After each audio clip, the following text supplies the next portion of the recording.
we were talking about how you define the word politician, right?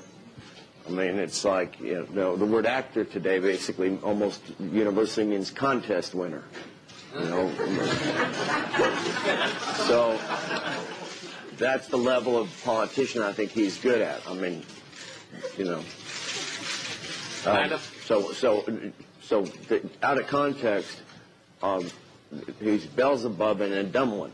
But so I'm just talking about the word politician. The devil is right at home. The devil himself is right in the house. And the devil came here yesterday.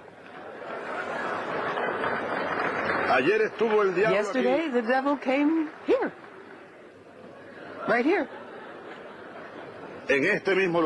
Right here. And it smells of sulfur still today. You don't necessarily say that you're gay. I can say now I am gay, and I accept it, and I say it proudly. For me, it's no difference of having brown eyes or blue eyes. Being gay is a grace, is a blessing from God, and it is who I am. But back then, I thought this being gay was something I was fighting. It was an enemy. It wasn't something that I accepted. Well, you've heard Sean Pencilhead calling our president Beelzebub and a dumb one on some kind of, it sounded like he was on a substance other than coffee because he couldn't hold his thoughts much longer than most people in the 60s could. We then went to Hugo Chavez calling our president the devil, even though the real devil had appeared not only in Chavez's form but in Ahmadinejad's form. And then we went to the former governor of New Jersey boasting about being gay, saying it's a blessing from God. And you wonder why Muslims hate New Jersey. The question is, what would Tony Soprano say? Welcome back to the Savage Nation. We had a great conversation in the last hour with Professor David Selborn, who wrote a very, I don't like to use the word frightening, depressing book, The Losing Battle with Islam. Now, he gives 10 reasons why we're going to lose. This is a very bright man. But there is one hope in his reasoning, and that is his statement, as things stand, we will lose. And he blames it almost entirely upon the low level of Western leadership and, of course, the collaboration of the American left and the left in Britain, and how the Islamic advance is actually part of the progressive ideal. And what's astonishing is they don't understand that the Islamists will kill them just as sure as we're sitting here. The hyperventilating leftists like Sean Penn, who take pleasure in the statements of the type that Chavez said, no doubt, have no concept of what will happen as a result of their rhetoric. That is why they're actors. And that is why they're not thinkers, politicians, or talk show hosts, because they're disconnected from what they're actually saying. They think it's all a joke or just an act. But we're not living in a theater. We're not living in a play. We're not living in a movie. This is not an imagination, your imagination at work. The world is at war, make no mistake about it. The Muslim fanatics are at war with you. They want to topple the pillars of America and collapse this country.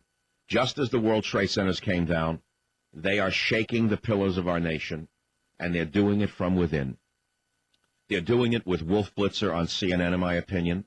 They're doing it with the New York Times moron, Pinchy Sulzberger, who, as I mentioned, there cannot be a more imbalanced man in the American media than this inheritance case, Sulzberger, who had the nerve today, in today's edition, Wednesday, September 20, 2006, to give equal billing and equal time to President Bush and the Hitler of our time, the so-called president of Iran, who has said, A, the Holocaust didn't exist, and that Israel should be wiped off the map, and that America will fall and will become Muslim. Now, what sane newspaper owner in America would do this? The answer is a sane newspaper owner would not do this, but an insane newspaper owner would do it. A suicidal newspaper owner would do it. But Pinch Sulzberger of the New York Times is not alone. And I tried to lampoon him in the political zoo. I tried to lampoon Sean Penn in the political zoo. And a couple 100,000 of you got it, bought the book in hardcover, and thank you. But apparently, lampooning is not enough.